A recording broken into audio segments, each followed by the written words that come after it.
ఆ సాంగ్ ఇచ్చిన తర్వాత నేను కంగారు పడింది పాట కంటే కూడా అలా రెడీ అవ్వాలి నేను ఇప్పుడు.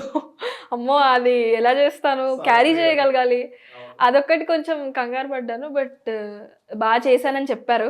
సో చెప్పడం కదండి, చేశారు. ఎందుకంటే మీరు ఆ సాంగ్ పాడుతున్నప్పుడు అప్పుడు జడ్జెస్ కూడా అన్నారు కదా, సాంగ్ పాడుతున్నప్పుడు మీరు ఎట్లా అయితే అక్కడ సావిత్రి గారు ఎట్లా యాక్ట్ చేశారో యాజ్ ఇట్ ఈస్ ఆ యాక్షన్ కూడా, ఎక్స్ప్రెషన్స్ కూడా అన్నీ కూడా యాజ్ ఇట్ ఈస్ అలా ఇచ్చారని చెప్పని అన్నారు.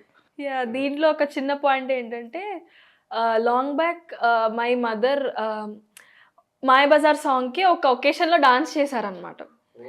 So she a dancer. So నేను డాన్స్ మూమెంట్ స్టేజ్ మీద ఏమైనా చేసినా అవన్నీ కూడా మా మమ్మీ చెప్పినవే. అన్నీ ఇలా పర్ఫామ్ చేయి అంటే మా మమ్మీ ఎలా చెప్పేవాళ్ళంటే, ఇక్కడ నువ్వు సాంగ్ స్టార్ట్ అవుతుంది, దాని ముందు 8 bars గ్యాప్, దాని ముందే డాన్స్ చేయి, 8 bars చేయొద్దు, బ్రీదింగ్ ఉండాలి. ఇంత క్లియర్గా. అంటే ఇప్పుడు మనం సాంగ్ స్టార్ట్ అయిపోయి